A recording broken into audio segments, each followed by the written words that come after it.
If you can do the things you don't want to do, then you will get ahead and you'll get to where you want to be and you'll be super productive. If you put that off, then you'll always be stuck. Welcome to the Mighty Emotions podcast. I'm your host, Giselle. I'm a certified emotions coach, and I teach you how to respond better to your emotions so you can feel better in your life. My mission is to show you how to work with your emotions to become more emotionally resilient. Your emotions are not designed to overpower you, they're designed to empower you. On this podcast, I share what our emotions are, how to understand them and work with them, and the tools you need to reclaim your power and get unstuck from emotional pain so you can find fulfillment in your life again. I'm so glad you're here. Now let's get into the episode. Hello, everyone. Welcome back to another episode of the Mighty Emotions podcast. Today, we have another guest who is going to be sharing her story with us, sharing what she does with us, and how she helps women. We have Sophie Atton. She's a success coach, and she provides productivity support to women and female entrepreneurs to help them achieving their goals. And the reason I had asked Sophie to join us today is because I know a little bit about her background, a little bit about her story, but she's somebody who I've kind of observed starts over really well, right? Like most of us kind of avoid starting new things, new beginnings, starting over because of change and fear and all of these things. And Sophie's got a lot of expertise in that area, as well as in success and productivity. So I thought, you know what, it would be perfect to have her on and talk about find out what we can learn from her journey. So welcome to the podcast, Sophie. Oh, thank you, Giselle. Thank you for that very kind introduction. I don't think I've ever been told that I start over so well before, but it's nice to hear. I'm kind of a fan of starting over. I don't like to be stuck. I like to always find a way through. So, yeah, hopefully there'll be some things that I can share that will really resonate with your audience listening today. Absolutely. And I'm sure those of you listening can hear she's a bit of an accent, which I will try not to copy. I'm like so jealous of the British accent. But Sophie is actually in the UK. And the reason that I know her is because she supported me when I just launched Mighty Emotions. And it was such a help to me. And it helped me develop an awareness of like the online space and everything. And having her kind of be that accountability for me every week was really, really really awesome. So, Sophie, let the people know, who are you? How did you get here? Where do you come from? So I run a company called the Success Rooms. You can find me on Instagram under that. And I've basically been working for myself for about the last 5 years. So that's since I had my first baby, this is like the story that we're going to come on to is around really that moment of me kind of deciding not to go back to work after the birth of my first child. But yeah, so I'm a mum of two sweet little boys. And yeah, and I run this company where I'm really helping women, in particular, like female entrepreneurs, go out and like streamline their time to smash their goals and just stay on top of things, stay ahead of the game. And yeah, that's what I do. It's what I love to do. It's what I was kind of doing for years. And now I work for myself. And it's kind of turned into the perfect life after some ups and downs along the way. Beautiful. And that is the kind of inspirational story, having to navigate things and having to navigate the ups and downs and then achieving success as your brand is all about. So, when you say that you help women, I know that you didn't start off helping women and this wasn't like always something you were doing, even though like elements of it for sure were. But where did you like start? So my business has actually changed a lot over the years. I'm having a full circle moment this year where I've kind of gone back to the beginnings in a way.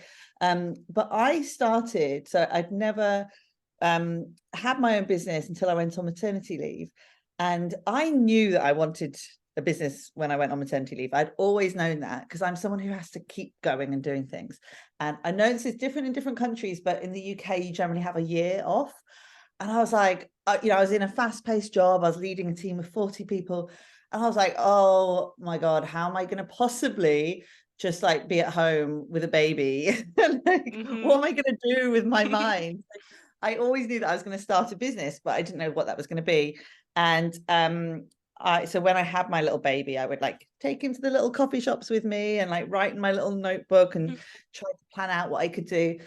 And then one day after a couple of months, I was like, oh, I really need a really good planner to write all this down in. And I couldn't find one that I liked. I was like, oh my God, this is it. I finally got that light bulb moment that happens in the movies. And so I designed my own planner, and that was actually where it all began. And so I started helping people with productivity from that. So that led on to like a podcast, a course, etc. And then it was kind of on and off because I had another baby. I thought I was going back to work at one point. So this business was on and off for a while. And then around the time when we started working together, Giselle, I put the productivity stuff to one side. And I was like, I actually really want to get back to just like coaching people, Mm-hmm. which was what I was working as a coach for my previous company. And so I really focused on that, and then did that for a while, which was good, but it didn't feel that fulfilling for me ultimately. So I've kind of gone full circle. I felt stuck again, did a lot of work for a couple of months, and I've kind of gone full circle where I'm now helping the same kind of people, but really helping them with their productivity rather than just general business coaching. Amazing. Yeah, and I've kind of watched this too since we've worked together, how you've pivoted and how you've adjusted. And that's like really the hallmark of a successful entrepreneur, I think, is being able to pivot and being able to tweak things and adjust things and figure out what resonates and what doesn't. Because ultimately, if it resonates with you, it's going to resonate with the people you're seeking to serve, right? So I love that. I want to go back for a second on starting a business while on maternity leave, becoming a mother. Like, just Yeah. becoming a mother for the first time in itself is insane. And Yeah. then having a business, which is like another baby, is insane. And I also started my business. For anyone listening who doesn't know, I started it when I was on maternity leave as well with my first child because, like Sophie, my brain is very busy at all times and I needed to stay stimulated. So, what was it for you? What was it like for you to navigate postpartum Yeah. uh, and, starting a business? Well, do you know, everyone's probably going to hate me like listening to this because I found it so easy. I Beautiful. didn't. I feel like I want to say, oh, it was such a struggle trying to like weigh this and weigh up that. And actually, my life right now is a lot more of a struggle in terms of balancing out all the things I've got to do. Mm, But back in those early days of having a baby, that first year, um, there's I don't know, it's different for everybody, but I didn't have a lot going on. I had like a few friends who had babies at the same time. So I'd meet them, 3 times a week, but that's like 6 hours a week. mm. Like, Yeah, what do you do the rest of the time? And your baby just sleeps, they just sleep all the time. And I was glorious. very lucky to have one that did just sleep all the time. So actually for me, I was like, okay, well, I'm gonna make like clever choices, and right now I'm going to be, my baby's sleeping in my arms. I can still use my right arm and watch a YouTube video on how to use Adobe, and then I can still do it all with one hand. So I was like creating my planner through watching YouTube videos and just laptop on the side of me on the sofa while my baby was asleep in my other arm. I'm just kind of doing the work. And I just made things work like that. And I do remember one of my friends who had a baby at the same time, when I announced my business, which was around kind of March time. So our babies must have been about 5 months old. And she was like, I don't know how you do it. Like sometimes I don't have date, like some days I find it hard to find time to shower. And I was like, well, to be completely honest, some days I don't shower because it's right. It's 9 a.m. They've gone for a nap at 9 a.m. And it's like, what, I'm gonna make a choice. What's more important to me right now? Like spending time washing my hair, or do I personally want to kind of advance my knowledge and feel like I'm achieving something in this? And some days that was the choice I made. But I didn't personally find that part of the journey that much of a struggle. Mm, I love that. And for everyone listening, you should know this podcast isn't like we talk about emotions, but we have a full range of them. We don't need to be only sad or only angry or only struggling. Like, we should also be talking about when things feel good and when we feel motivated and energized by things. And that comes down to having our needs met, our need for meaning and fulfillment and purpose. And it felt like, or it sounds like that's what your business gave you, in addition to being a mom. It gave you that fulfillment and that drive. So that's beautiful. And I totally resonate because that's also what I felt about Mighty Emotions. I was like, this just gives me a sense of doing something that combines my gifts and my skills in a Mm. way that being a new mother did not, because I had no skills in that area. I was like, what Yeah. am I doing?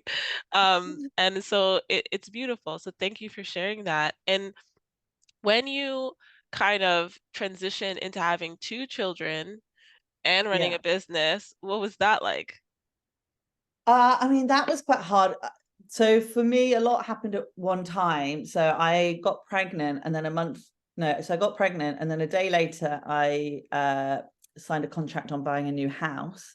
And then 2 weeks later or something, COVID uh, Mm, happened. So like pregnancy test the day before the house, and then COVID. So that was one of the times where actually I took a break, because I was like, I know that I can't be working on my business every day while looking after a 1-year-old, feeling like I'm going to vomit all day long. And then like the stress of everything that came with COVID. So I took a little break initially, and then when I had my second baby, I had that same kind of feeling that you were just talking about there, like that need for like personal fulfillment, because even when you're a mother, you don't really feel like you're getting things. Obviously, you're getting mhm. like love and all of this stuff from your children, and fulfillment in that way, but it's very different. Like it's much more about giving. um Yes. and I think you kind of need to be a little bit selfish and find out what small things can I do that's going to make me feel like I'm doing something for me. And I definitely feel like that looks like different things for different people.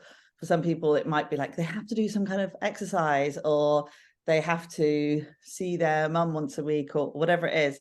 But for me, and I think for you as well, Giselle, it's like I want to be creating something, be like Mhm. helping people, and growing something that's completely separate to my children. So actually, when I had my second child, I kind of started that all up again. And by this point, so by this point, I knew I wasn't going back to my first job. So I kind of had, it was like a feeling of like hope at that time, and quite a lot of optimism. I was like, I've got like an open road ahead of me now. So let's just get going. I love that, and how you share so eloquently, and you probably don't even realize you're doing this, but how you talk about, getting your needs met and how it looks different for everyone else. Like, I'm just saying this for the listeners, like, yeah, for me and for Sophie, maybe it is that creating something and growing something, but for someone else, it might be like gardening and growing something there. Or someone else, it might be cooking or painting or whatever it is. It's okay that it looks different. It's just about finding what feel fuels you and what gives that to you. And I also love, Sophie, that you talk about taking a break and how important that is when you know that that is what you need to prioritize. Because you might see Sophie or hear about her and think, oh, she's so driven and ambitious and she's doing all these things, but she also honors, you know, the times when it's like, okay, pushing through right now isn't going to benefit anyone, and taking a break is actually the right thing to do. A lot of people might say, "Oh, don't do that," but that's why I love the power of emotions and the power of listening to yourself, trusting yourself, that like feminine energy of slowing down and nurturing yourself, because it doesn't have to be in conflict with being ambitious and in conflict with going after your dreams. It can actually like collaborate and work together. Um, Yeah. what do you think about that in your experience? No, I think you're so true. And I think the thing that's important as well is that that's something that you learn. Like you're not born as somebody who can or can't kind of honor that need to slow down and to look after themselves. Because I definitely, if you're speaking to me 10 years ago, or not even 10 years ago, probably 5 years ago, you wouldn't have been saying, wow, you're so good at slowing down, because that didn't really exist. I was like, I just want to go, go, go, go. And then like, even with, when I was talking about my maternity leave, you get a year here in the UK. Yeah. I was like, I said to all my bosses, I'm coming back after 6 months, which, and I do appreciate, like, I don't know what it's like in Canada. I know in America you get like 6 weeks, which Yeah, is in crazy. Canada it's up to 18 months actually. We're very fortunate. Okay, wow. Okay, yeah. So you probably know then, when someone says like, oh, I'm going to come back after 6 months, that everyone's like, what are you doing? Why would you do that? And Yeah. I was like, no, I'm not gonna like be at home. Like, I can't wait to come back and blah, blah, blah, blah, blah. And actually, I really was planning on doing that when that 6 month point came around. It was the start of the summer. So I'd gone like November to spring. And I was like, oh, actually, it might be nice to like have a have a summer of like being in the garden with my baby, because I'd never had that experience yet. So I took some more time off. But over the last few years, I've had to teach myself a lot of self-care, really. And a lot of that has come since being a mother and being like put in these situations where my mental health wasn't very good and my physical health wasn't very good. Like, after my first birth, my mental and physical health was like destroyed. I was like, physically and mentally in tatters. So I mean, then having to look after this little baby. So there are times where I kind of had to say, no, I need to take a little break here. And I've learned how to carry on doing that now. Yes, and this sometimes we learn the hard way. I definitely have Yeah. had to learn things the hard way, but when we do know it, we realize how much sometimes we slow down to move forward, right? And we're going to talk about that because you talked about even recently in the past few months, like going full circle, coming back to where you are, like where you kind of started with everything. And Yeah. that kind of required you to take a bit of a pause and like step back in order to like launch forward, right? So can you tell us Yeah. about that?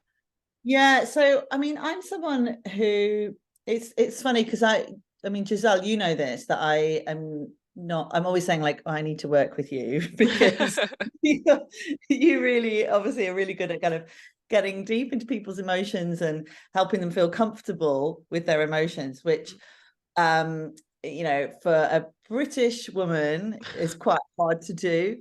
Yeah.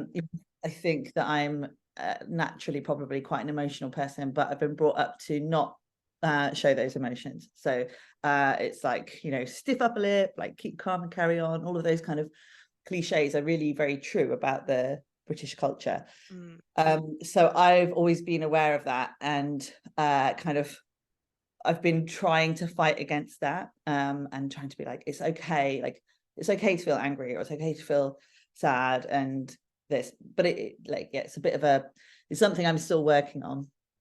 I've completely forgotten what the question was. Going full circle, yeah. yeah.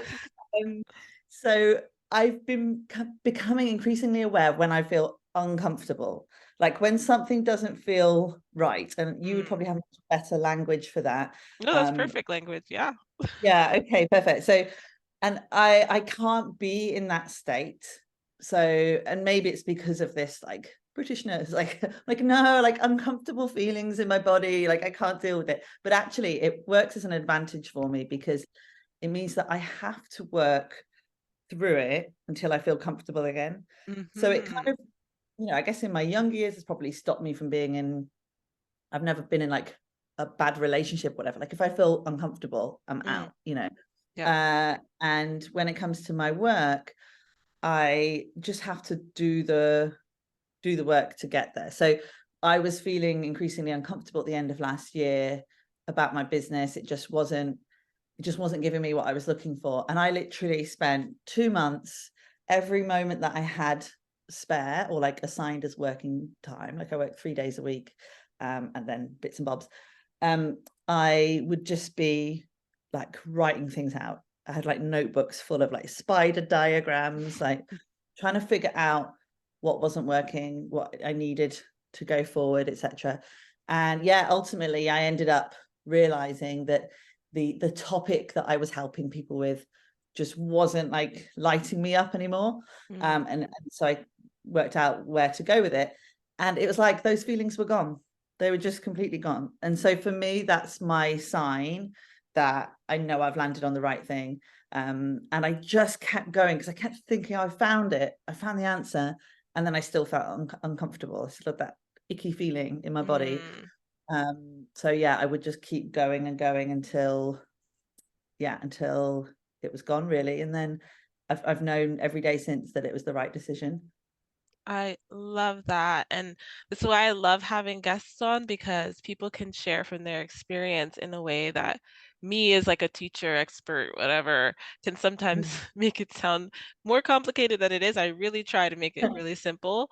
But you described it perfectly. Like you felt uncomfortable. There was a misalignment in your life somewhere. You knew it kind of had to do with your work in that area. So you were focused on that and you stayed with it and you moved through it, and it wasn't like, okay, well, it's been a day, so I'm better. Like it was like, no, I'm going Yeah, to stay with it until it's gone and I found the resolution of it, which is exactly kind of what my work is all about, is moving through that and not giving up before you've got into that resolution, which we tend to do because we don't want to be uncomfortable.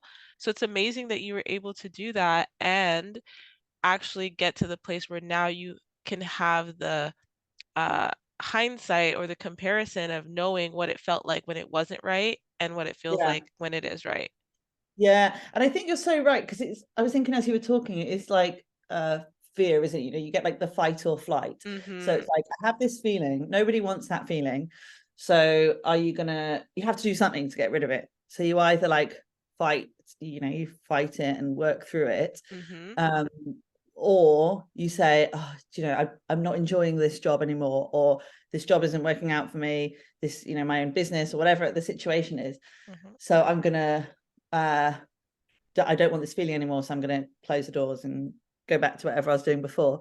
And it links very well to success and everything that I teach there, because to be really successful at whatever it is, whatever that goal is that you're trying to achieve, you have to be in that situation. You have to be the one to fight through it, because giving up's not going to get you there.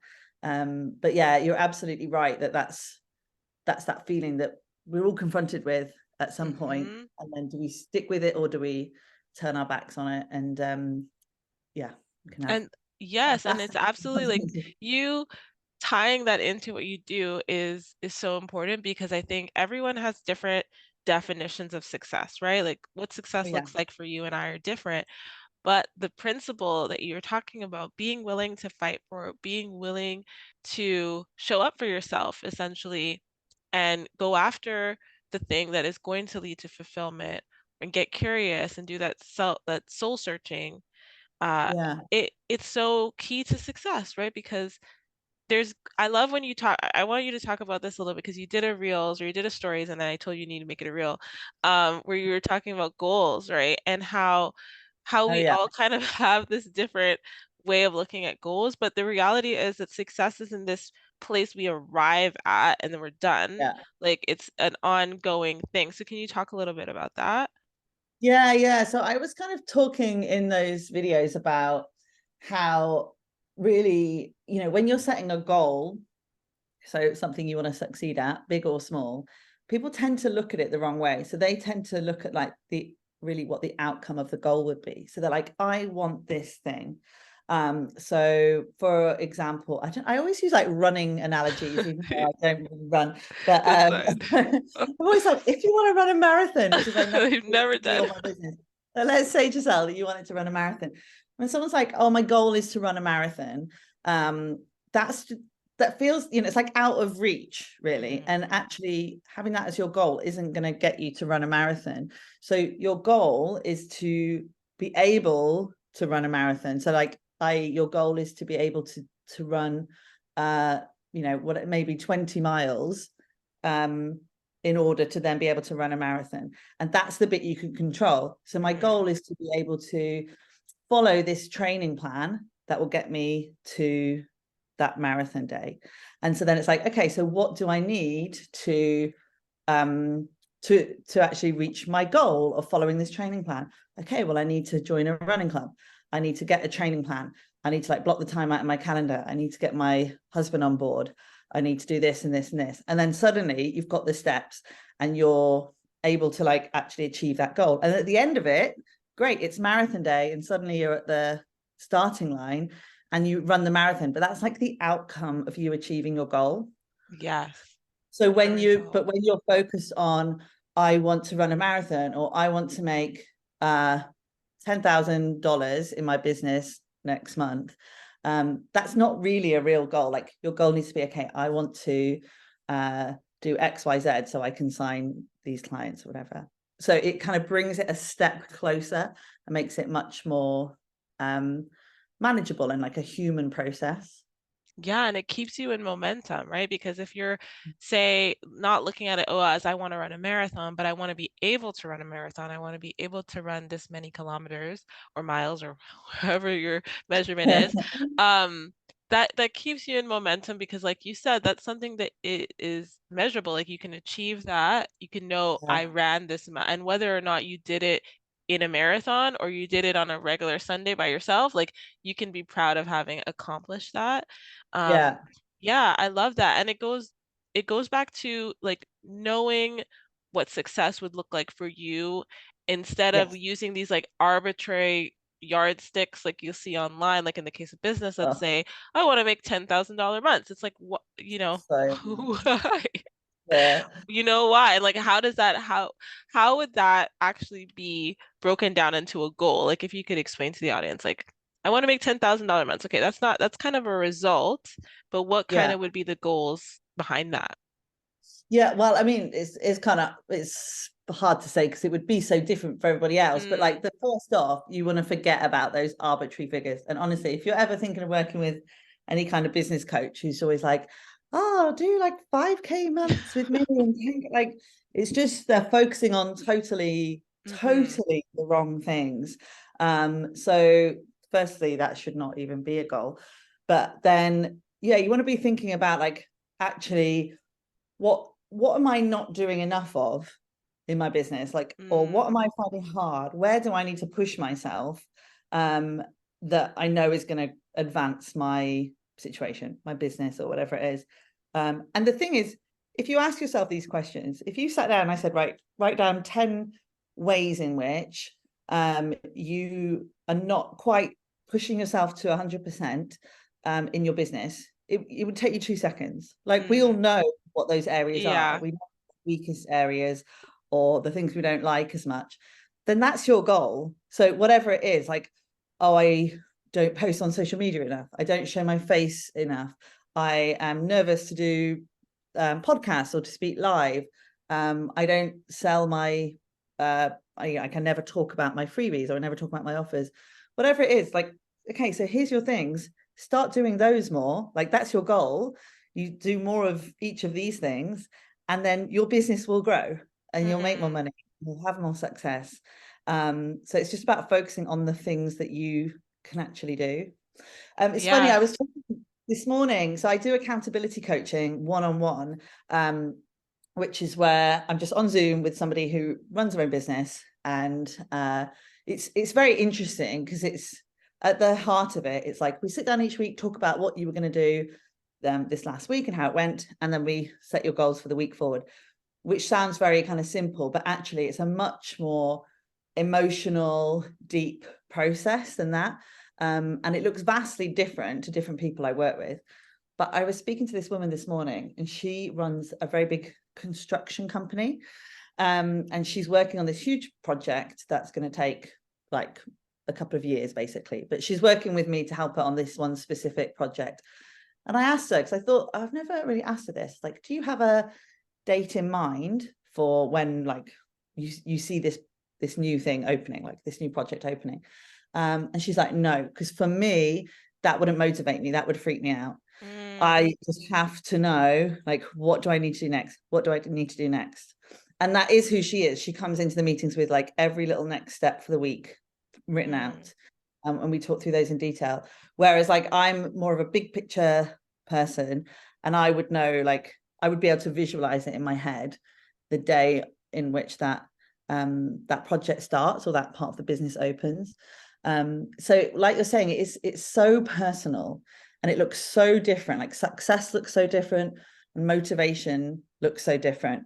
But the but the main meaty bit, like that gets you there, is the same. It's just like, what do I need to do more of now? Plan to do it, find some way to add in some accountability so you make sure you do it, and then before you know it, like We've everything's achieved happening. it. Yeah. Yes. And I just want to touch upon why I love Sophie as a coach and why I would highly recommend her as a coach is that she does take into account the humanness of it. Like it's not just, a lot of people say do this, strategy, but there are reasons, emotional reasons, the feelings, the stories that we have that hold us back from taking the action even when we know we should take it, right? Even if we know we'd like to take it.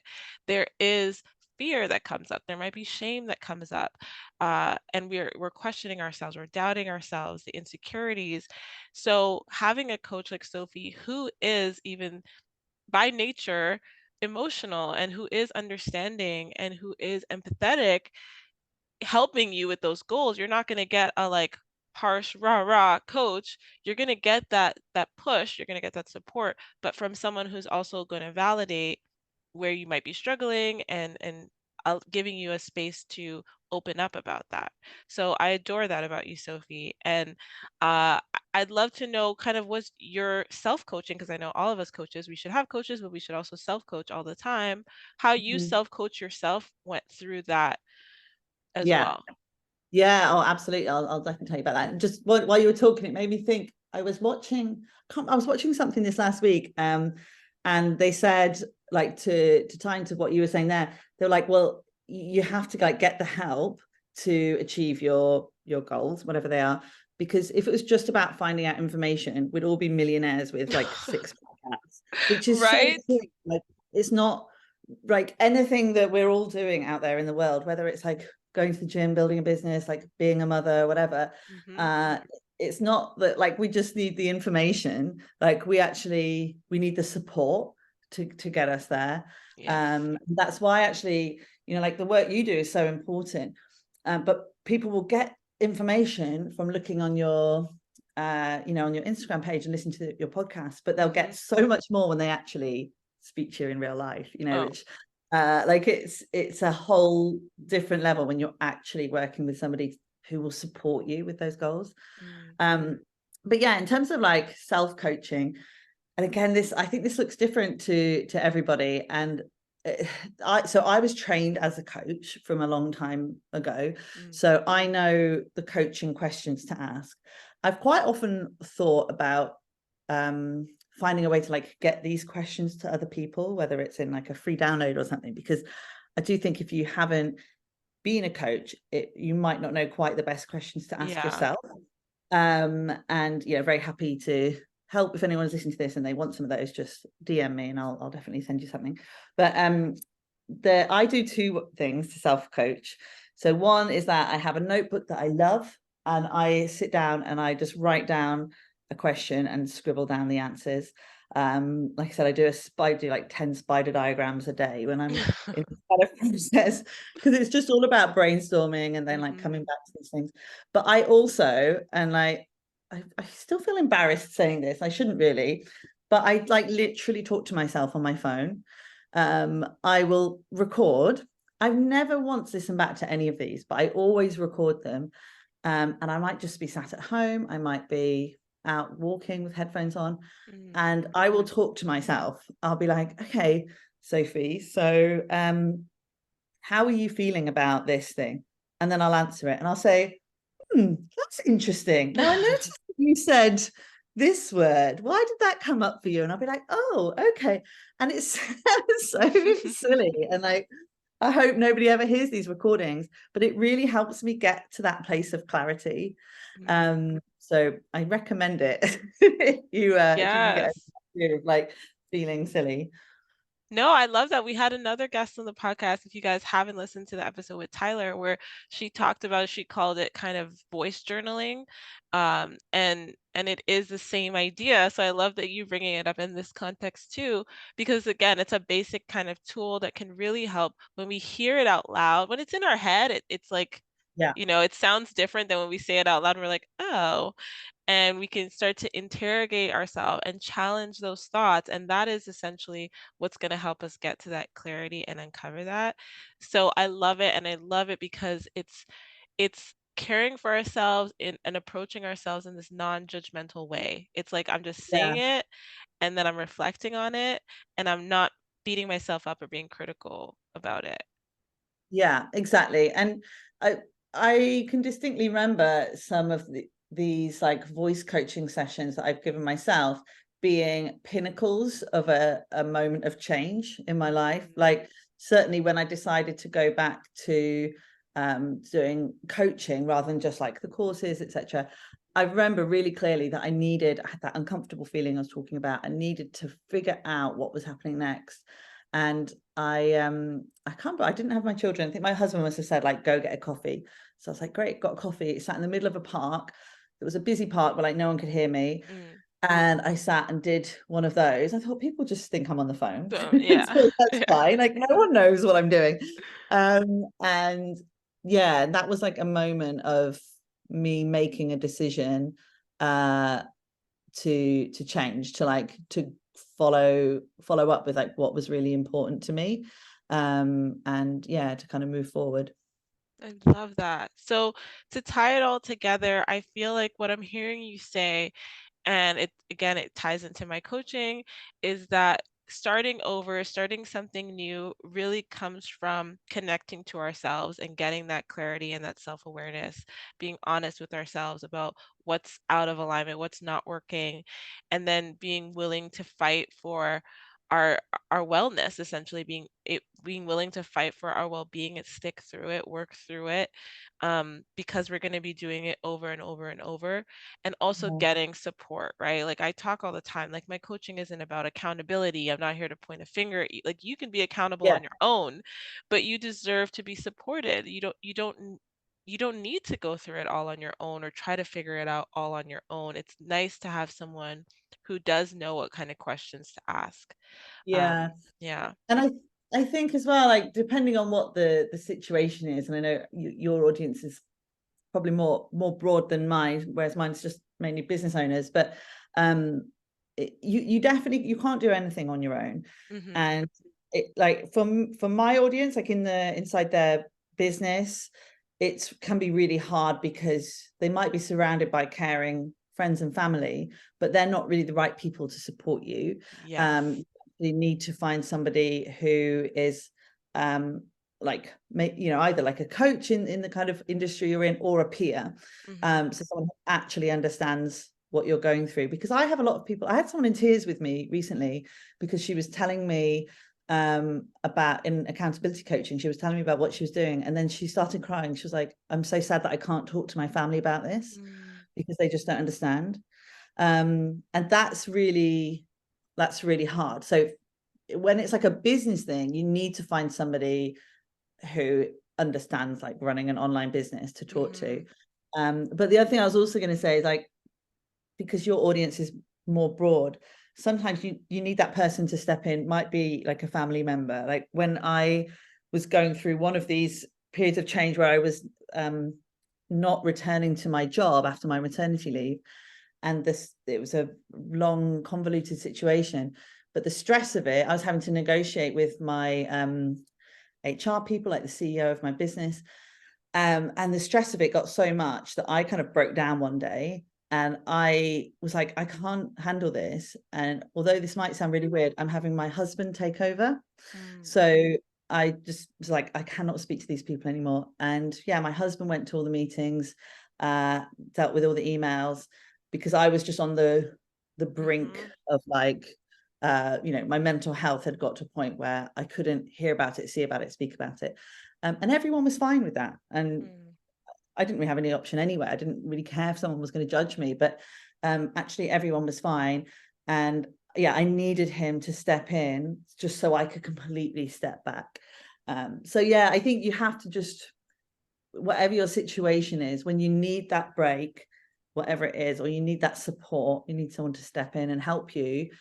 You've just got to find that right person and just go with it. But accept the help. Like don't try and do anything in life on your own, because it's just, we're not meant to do that.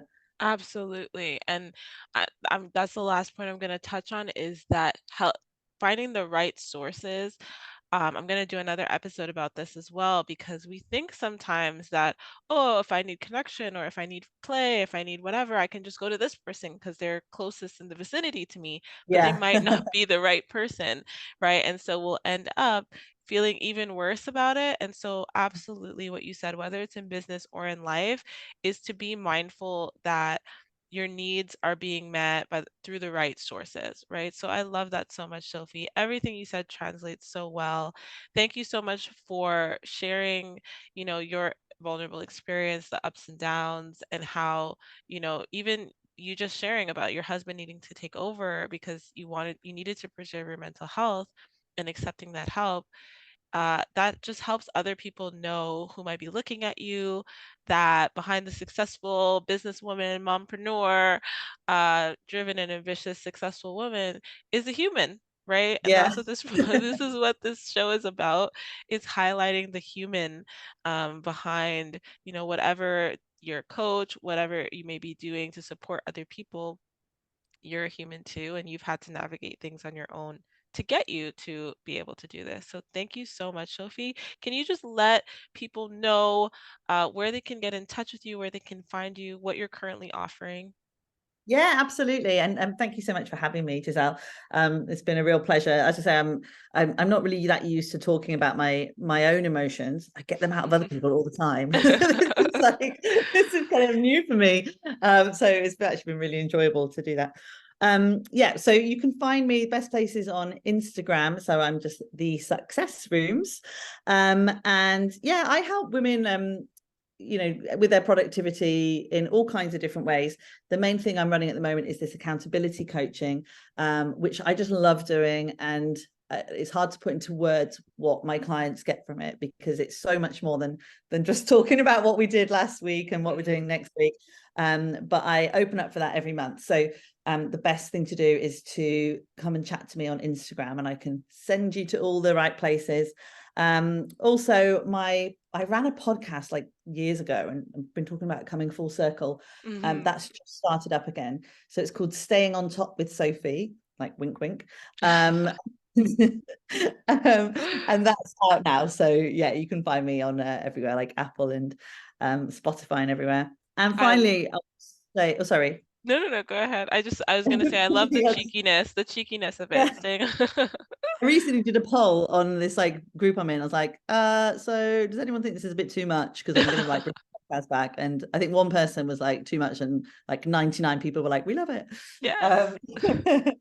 And yeah, the last thing I'll say is, if you go to my Instagram, I've just put together this like bomb freebie, which is where I've interviewed a bunch of really successful entrepreneurs, and I asked them what their go-to productivity like secret is, or like the thing they do every day.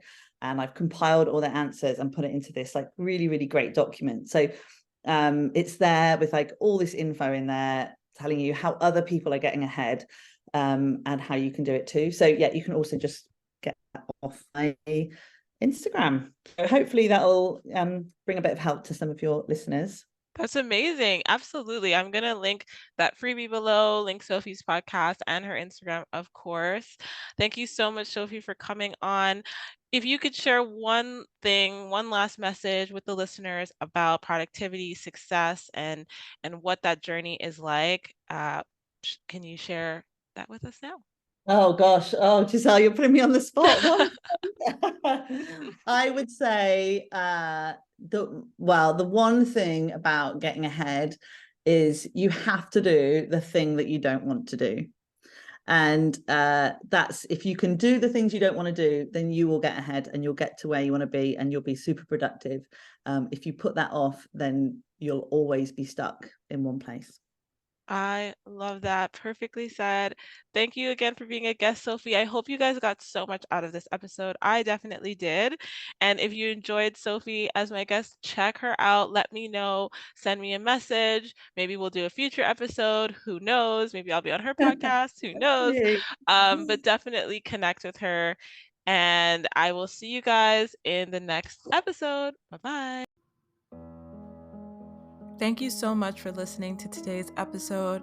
It would mean so much if you could subscribe, leave a review, share with your friends and family, and let me know what you think by going to my Instagram at mighty_emotions and connecting with me and letting me know what you loved about today's episode. It really means a lot that you support this podcast, and I love coming to you each week with a new episode. So be sure to subscribe, let me know what you think, and take care of yourself.